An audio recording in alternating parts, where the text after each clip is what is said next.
Hello A-level literature and language students. This is the fourth lesson in a series of lessons looking at how to analyse spoken mode texts, and it's focused on the Paris Anthology for the AQA Language and Literature A-level course. And in this fourth lesson we are finally going to go and look at one of the texts in spoken mode in the anthology, which is a text between Anna and Zara, their personal narratives. So in this lesson we're going to try and put everything together from the previous lessons. We will propose a systematic method for analysing texts so that we know how to approach perhaps not just this text but any text in the Paris Anthology. We're going to discuss what representations mean and how they're important to consider in our analysis. We will establish context and representations of the text we're looking at, and then we will get to analyse some of those linguistic features in detail with a model analysis. So let's think about a method for analysing texts effectively. Having gone through all of the Paris Anthology, it's important to be systematic, and here's my suggestion, which you can see is summarised in the little text box in the bottom right corner. I think first of all you need to pre-read the texts without attempting analysis. Have a look at the wood perhaps before you start to look at the trees. And then secondly, you should think about the context of production, i.e. the context of this text. So what mode is it? What genre is it? Who is the producer? Who are the intended receivers? What sorts of subjects does it face on? Secondly, you then need to think about this idea of representation. And we're going to discuss that in a moment, because that's a crucial concept in this unit of study. Thinking about how the text represents an aspect of Paris, but also how the producer and perhaps the receiver or audience are represented. Then we're ready for an analytical reading. Once we have a clear overview of the text, we can start to look at the detail, and we can then look for distinctive patterns of use. We can annotate those, we can prioritise those, we can decide which are the most influential, and we can create some kind of summary.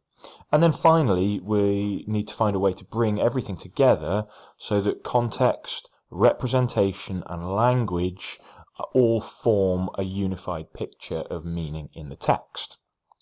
Okay, so we're going to look at the narratives between Anna and Zara, and first of all let's think about contextualising those. You should have read those before. It would be fairly pointless, I think, to do this lesson without having already done the pre-reading on Anna and Zara. In terms of their context, they are recorded monologues, and therefore they're examples of spontaneous spoken discourse. You may remember we covered aspects of mode in lesson 1. They are referential in function, which means that they're there to give personal information, but they're also expressive. They're expressing viewpoints and desires and opinions. So the intended audience in this case is slightly interesting or slightly unusual. The intended audience in this kind of speech normally would be listeners who are interested in the subject, in Paris, listeners who are interested in Anna and Zara's personal experience. Normally this kind of speech would be interpersonal communication between acquaintances, and therefore an informal conversational register, although it's not actually conversation because it's monologue. An informal conversational interpersonal register is appropriate, and that's what's used. But we have to remember that in this case the speakers, Anna and Zara, have been asked to speak to a tape recorder, which is an unfamiliar and awkward kind of communication. Actually, there's something slightly artificial about these two texts, in that I suppose if someone says to you, I'd like to talk about your personal experiences into this tape recorder, and then presses the record button, you're on quite an unsure footing in terms of your spoken discourse, because you don't really know who you're talking to. So it's going to be difficult when we think about representations of audience here, because Anna and Zara don't really know who they're talking to, and that produces some sort of awkwardness for them in communication. Let's think about this idea of representations. Here's some feedback from the examiner, and here's also a picture of someone's face that I found on the AQA website. He might be the examiner, I'm not sure. But this is what the examiner's feedback was in 2019. It's a selection of some of the points that they make. And you'll notice I've highlighted one word in that selection, and it's the word representation. And throughout, the examiner is looking for you to present a really clear understanding of how the text creates representations. Your analysis of language needs to show an awareness of how language is used to create representations. The final bullet point there is a good one to look at in detail, though it's partly obscured by Mr. Examiner. You need thoughtful ideas about how speakers and writers represent Paris, Parisian culture, but also how they perhaps represent themselves. So let's think about what representations are, what they mean. Well, basically, in a very, very simplistic way, representations are what someone has to say about the subject, or the way in which the subject is being shown to you. So I found this definition online. To represent means to describe or portray in a particular way. And what we're interested in is the particular nature of representation in any given text. So it's how they depict, portray, render, picture, illustrate. And I've got two images at the bottom there, a universal experience for, I guess, anyone watching this video. What is school like? Well, here I've got two contrasting representations of school. These are both images representing school children. In the first one, I guess this belongs in the context of some kind of glossy school portfolio. We've got these lovely, well-groomed kids in their brilliant white shirts. They've all got something to say. They're all learning. They all love education, and what a positive representation of secondary school. The second is a still taken from Pink Floyd's video The Wall, in which a sadistic old teacher, represented in this rather grotesque, cartoonish manner, is cramming young people into a meat grinder represented by the school, out of which is coming these really quite horrific worm-like pink meat thing. Yuck. So two images, two very strongly contrasting representations of school, but an example of how a particular point, a particular idea is represented through an image. And I guess we are doing this with language, and all of our texts take a particular stance or position on Paris. And it's our job, if we're to satisfy the examiner, to find what those representations are, what those positions are, and to use them to justify our choices of language.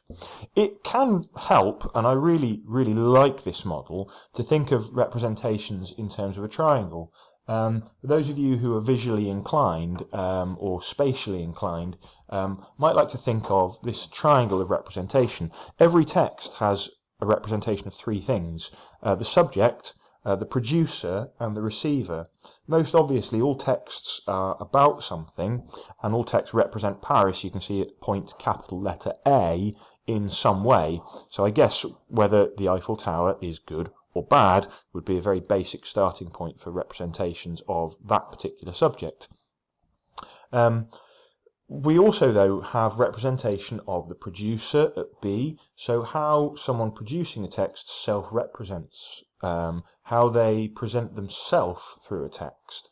And then, of course, some of the texts are more obviously than others have representation of a particular audience, as in how the text represents the people it was created for or intended for. That, as I said, is a little different in the case of a little difficult in the case of Anna and Zara, because there's a sort of a question mark or an ambiguity about who the receivers are at point C in this text, because poor Anna and Zara are speaking into a faceless tape recorder, and whilst their speech is in the style of interpersonal communication, i.e. B talking to a friend at C, actually it's being produced for A-level students to analyse. So that artificiality could perhaps be explained in terms of thinking about the identity of C. Where this model becomes really useful is to think about what we would call positioning, and that's the relationship between the points on this triangle. So say, for example, let us consider that little line C, represented by the lowercase c, which is the line that connects the subject, Paris, and the speaker or the producer or the author of a written text at B. What's that relationship like? As in, what's the position between the speaker and the subject? Do they identify very closely with it? Are they very positive towards it? Or are they very negative towards it? Similarly, of course, the positions at A and B, at lowercase a, lowercase b, we might think about how a speaker cleverly positions the subject towards their audience. A recommendation would be an example of a speaker at B representing subject at A very positively towards C. So we're thinking about not just the things that the text represents, but the way that relationships between those things are represented. And this can become a very, very powerful tool for, I suppose, finding linguistic justifications for making points about the ABC, both higher case and lower case, that you see on this diagram here. Let's think about representations in this text. So hopefully you pre-read it. Here are my notes on the representations. Both texts, both speakers represent Paris as a unique and a highly cultured place, and they both represent this meaningful personal relationship with the city.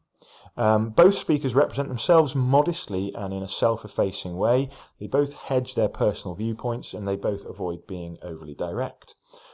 Both speakers also compare Paris to London, an aspect of subject, so Anna perhaps more favourably compares Paris to London in terms of expressing her personal preference about it.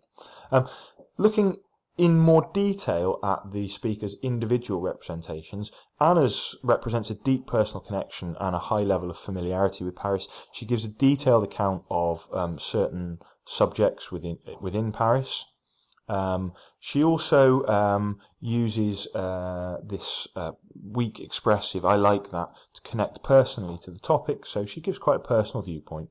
But she finally becomes passionate towards the end of the extract. Actually, after she tries to hand over the discourse to Zara, she then starts talking about her personal kind of ideal visit to Paris, and she becomes very passionate, and there's certain linguistic features which you can analyse, which show, I guess, the shift in topic towards something that she's really comfortable about speaking with. Her overall representation of Paris is that Paris is sophisticated and unique, but she also self-represents herself in that way. She makes literary references. She, I suppose, references her own tastes, her own cosmopolitan working practices. So she has a self-representation of as being literary, tasteful, and cosmopolitan. Zara's representation of Paris is equally personal, but she has perhaps a slightly more mixed relationship with the city. She starts off by explaining how she didn't always appreciate its uniqueness, suggesting the development of her personal relationship towards the place, and her attitude towards it seems more balanced and perhaps slightly more critical as she goes on. She seems keen to make significant points about the topics she discusses, rather than perhaps Anna just saying, "Oh, I like that." So she takes a slightly more critical position than her mother. She identifies, for example, crowds and expensiveness as detractions, and she takes, as we'll look in detail in a moment, this ironic position towards art and the art galleries, and in order to do that she uses playful language and humour. So she certainly tries to represent herself as an individual and having an individual distinct relationship with Paris. Her mother perhaps is slightly more keen to just go through the positive aspects, and her mother's personal relationship to Paris is presented in an overwhelmingly positive way, or a consistently positive way, but Zara is certainly more mixed. Zara is more voluble on the subject of fashion. They both actually are very voluble on the subject of fashion, where they give a much more detailed and passionate account of the subtle differences between Paris and London. And Zara's vocabulary on the subject of fashion, the semantic field that she uses, show that this is obviously a comfortable topic for her. She gives a future tense reflection showing sort of conceptual consideration of the topic. She tries to draw points of significance about her observations on Paris. She's clearly representing herself as quite a thoughtful individual. So what's Zara's self-representation like? in contrast to her mother's. She's thoughtful, she's critical, but she attempts to be unpretentious. She attempts to see through this sort of the more cliched aspects of Paris. I think at this point it's worth noting that close analysis will give you a nuanced, a sort of subtly different view of how different speakers have slightly different representations, and they also have slightly different linguistic practices, slightly different what we might call idiolects, their own unique ways of speaking. And I suppose it sounds a bit cheesy and a bit cliche, but having a good relationship with all of the individual speakers in the Paris Anthology will enable you to be very confident if any of them are identified in the exam.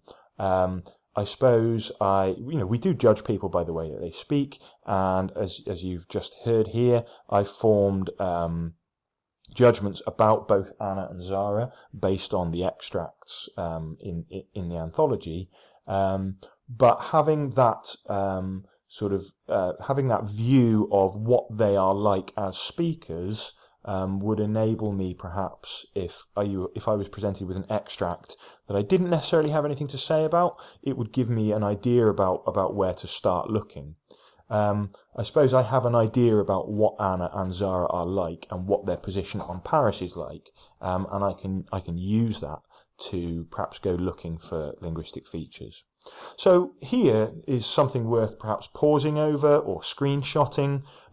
Here is a checklist which I made, which I found quite useful when I was analysing the spoken mode texts. There is obviously more on that checklist than you can possibly look at, but it's a helpful refresher before you analyse a text, before you look for linguistic features, to perhaps look at that checklist as an example of the sorts of things that you can look for. You should never approach an exam question or any kind of analysis with a checklist of features that must be identified. The language levels aren't intended to be used that way. If you look at a text and you rely heavily on analysis of, the spoken features or grammatical features, and you perhaps overlook structure, that's fine. You don't have to cover everything, and some of these features are not present in all the text, so it would be meaningless to do so.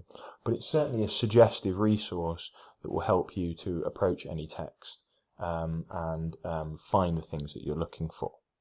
Okay, so at this point you should have a look at this section, which is Anna's introduction, which we have looked at elsewhere in these lessons, and your task is to, using the checklist if you like, identify 3 or 4 linguistic aspects of this section and then analyse the way that they are used to present meanings and those crucial representations that we thought about.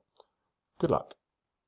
Okay, I'm going to share with you my notes of some of the features that I found in this short section of Anna. We won't have time to analyse all of the texts, the full text in detail, and the way the Paris Anthology has been constructed has been put together to prevent you, I think, really from conducting a close analysis of the entire anthology and having pre-prepared points to say. At A-level, I think we expect students to be more versatile than that, and you know that you'll be presented with a short extract, and the likelihood is you won't have pre-prepared points, but hopefully you'll be confident enough with linguistic analysis to provide your own spontaneous analysis of whatever is put in front of you. And so it's always useful to think, if this was a short section presented to me, what would I say about it? I'll just show you this table here. This is a table that I recommend using in order to bring everything together. We will be identifying linguistic features and examples, and in my comments I will attempt to interpret how these work in the context, and also how these link to the representations of text and of producer that we talked about. A table like this is a really useful way to create those summaries of the key texts with perhaps some of the most important linguistic features identified. So I recommend that you complete a table like this. First off then, let's look at some of these features of Anna in detail. We're always looking for patterns rather than perhaps features in isolation. You can always pick out a word and say, well, this word means that. but it's very difficult often. That's a very narrow approach to a text. So we really do like to seek patterns of usage.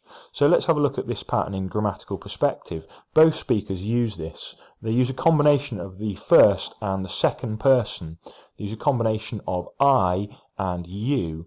And how are those perspectives used? Well, Anna and Zara both use I when they speak about their individual personal experience, or when they speak about their individual personal opinions.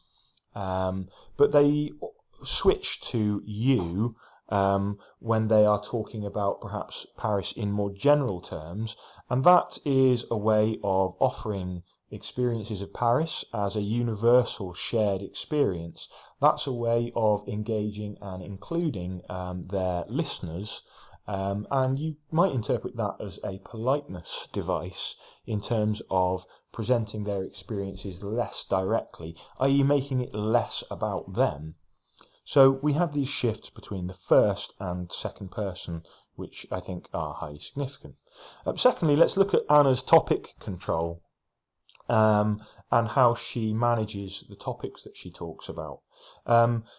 We get this commissive speech act, I'm going to, which gives her a sense of her control and purpose of her discourse, and she identifies that topic as Paris. But that's quite a general, broad topic. She then narrows this topic through the use of that adverb architecturally as a topic marker, and that in a very fluent way specifies that her discourse is moving or beginning by looking at a particular aspect of Paris, the architecture.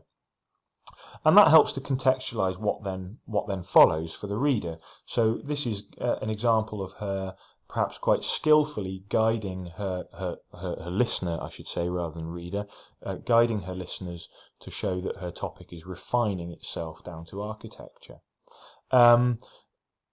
Topic closing for both of the speakers is something that perhaps they found quite difficult or is slightly awkward in this text. Of course, in a more conversational context, we rely on other conversational speakers to rebound off of. We use conversational cues, as we looked at in previous lessons, as a way of extending our discourse, as a way of perhaps giving our discourse new directions. Anna finds some difficulty in closing the topic. We get this lengthy pause, a 2-second pause. We get this filler, and we get this sort of rather vague, hedged personal comment. It's not hedged, I beg your pardon, but it is rather vague. I like that. So this is unplanned speech.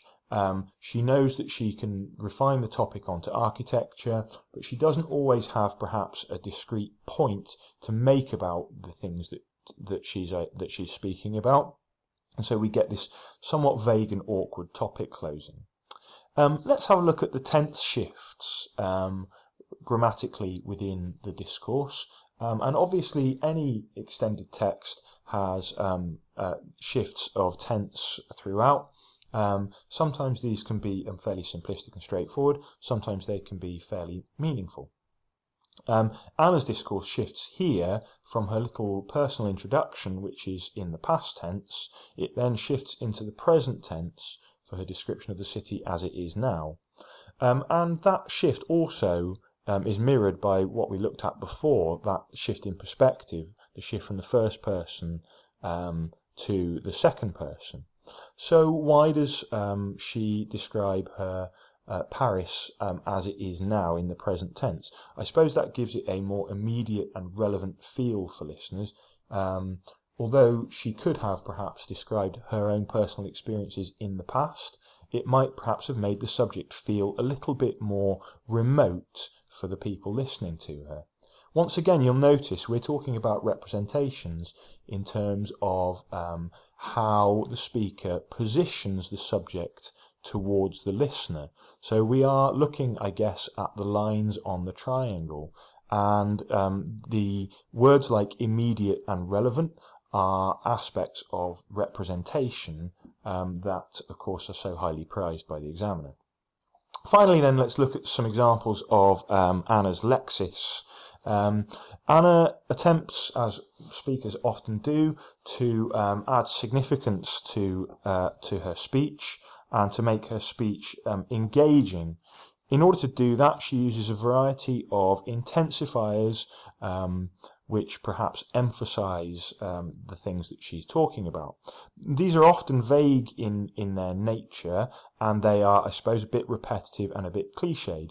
But in conversational context, that is common. So when we say things like lots of houses, emphasizing the predictable, monotonous nature of London, it's quite vague use of language, but it emphasizes the extent of the point that she's making. We also get this sort of indiscriminate use of language. The pronoun everywhere in Paris has shops and bars and cafes and residential. Well, I'm sure there are places in Paris that don't. So it's an example of kind of conversational hyperbole. But it's an intensifier, and it adds emphasis to her description of Paris, and I suppose it helps to engage the reader by thinking of the significance, by highlighting the significance of what she's saying. Perhaps more successfully, at the end, she uses these contrasting adverbs never and always to create this kind of parallelism. You're never in the middle of nowhere, you're always somewhere really interesting.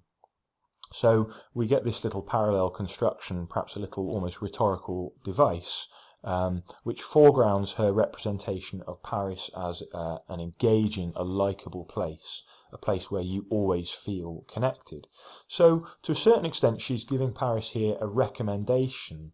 The use of these intensifiers in her language, she's trying to sell her personal connection to Paris, to convince us, I guess, that Paris is an interesting place. And we can identify that in her lexical choices.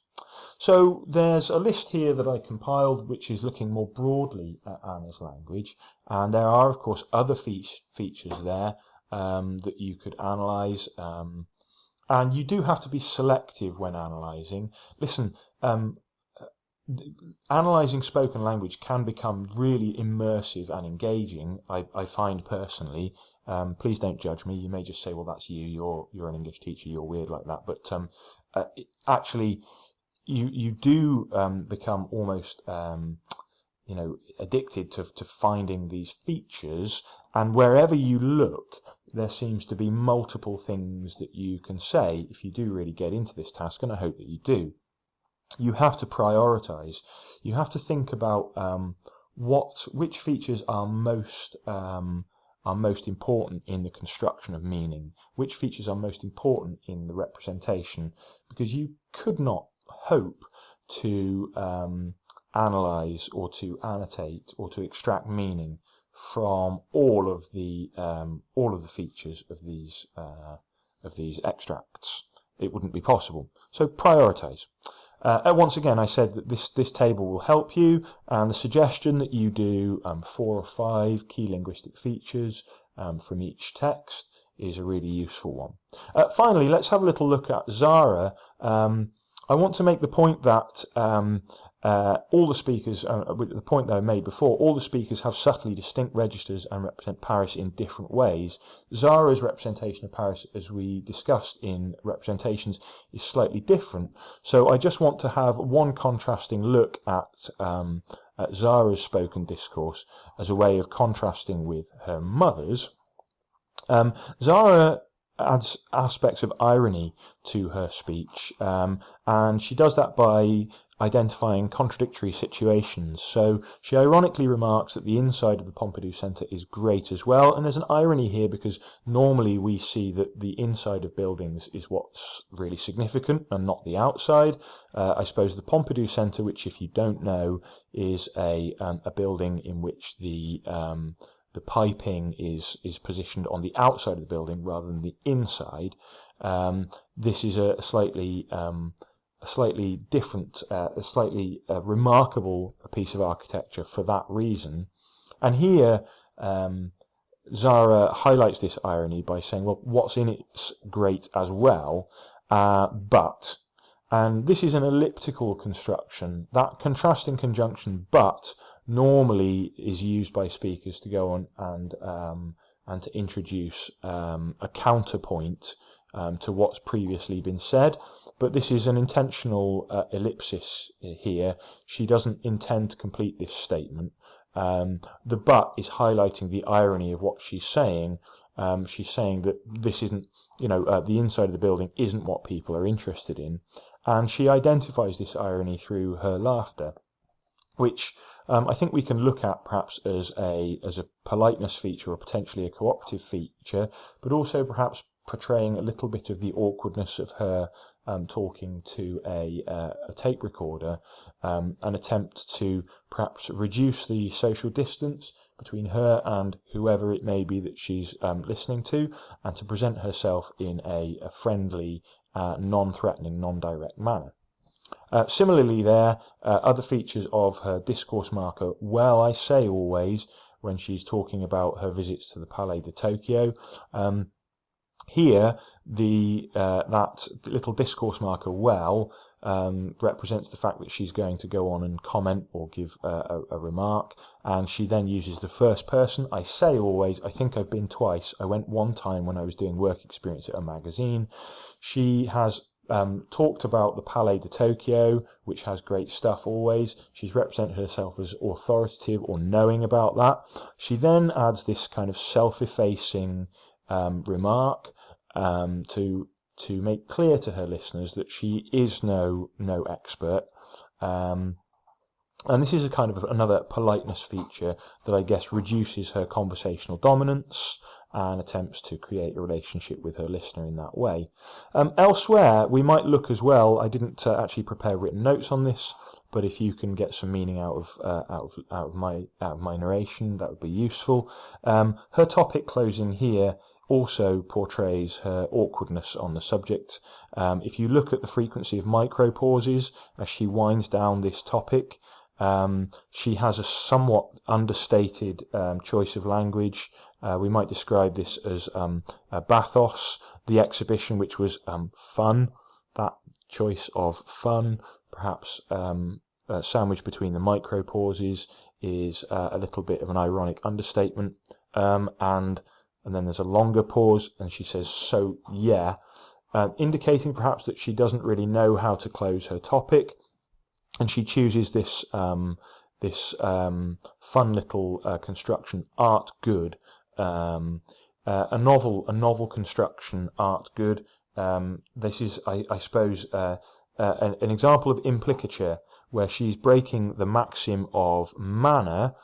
We don't normally omit the verb. We would normally say art is good, but she is deliberately here presenting her speech in an uncultured or unsophisticated way, as a way of reminding her listeners that she is no expert, that she takes this slightly sideways, ironic, humorous approach to the subject. So some of these points I've covered in this sheet here on the pragmatics. If you got good value out of the third lesson in this series, then you'll know that pragmatics can be a way that we connect linguistic features to context. Both of these speakers are using politeness features. They have unknown listeners, but they both use politeness features. And that's especially true where the speakers describe the difference between London and Paris. If you look at the amount of hedging used by the speakers when they describe, they basically want to make a favourable comparison between fashion in Paris and fashion in London. But you can also tell where they're aware that many of their listeners will probably be living in London and don't want to be compared negatively to Paris. So there's a lot of hedging and vagueness and non-fluency features that show how carefully they choose their words when describing fashion in Paris, so as not to insult any potential listeners. Both of these speakers, on the second bullet point, they're both self-effacing, they're both modest in their opinion, they both hedge. Whenever they give direct opinions, they always hedge and use vague language to avoid sounding too direct. And that can be interpreted as an attempt to reduce this social distance between them and their listeners. They both observe conversational maxims. They both stay relevant to their chosen topic, although Zara does a little bit of wandering away from the topic, and her ending is somewhat chaotic, and you might use Grice's maxims to interpret that. They both remain economical by, I suppose, giving there's a briefness, a brevity to their speech. They don't go on too much about any given topic, and there's a quick interchange between topics appropriate in the context. They're both, we assume, truthful, and they represent themselves as truthful and honest. And they both are mostly clear, although we discussed this idea of art good as being an example of implicature, where perhaps Zara is being deliberately, not unclear, but she's deliberately subverting the maxim of manner by communicating here in an unpredictable or unexpected manner, in not the desired manner, if you like, to convey her kind of ironic awkwardness on the subject of art, which we get the sense that she's not really that bothered about. The speech acts performed by these speakers are, as we described in our context, they're expressive and referential in function.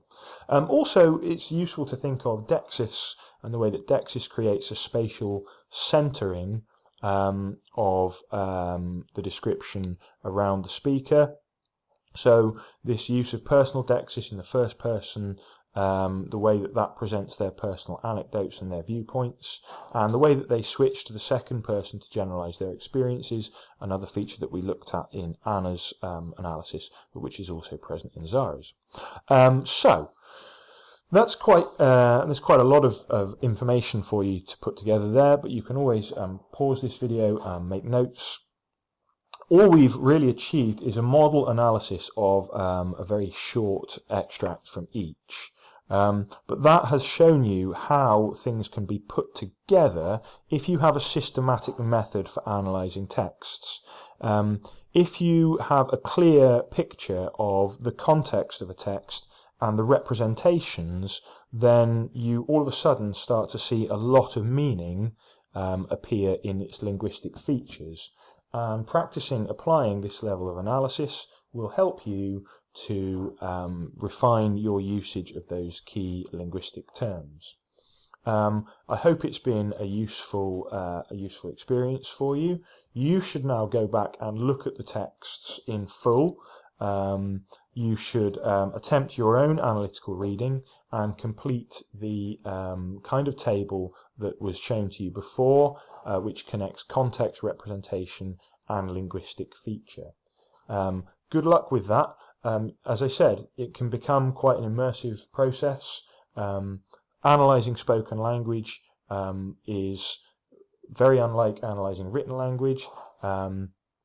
You start to see an awful lot of meaning in sometimes very small features, and if you get the bug, then it becomes a question of trying to be highly selective and finding the most meaningful features to help you explain the representations that you found in the text. Thanks for your attention. I hope you find it useful. Thank you for all the positive feedback that I've had on these lessons. That really helps to keep them going. And good luck with your study.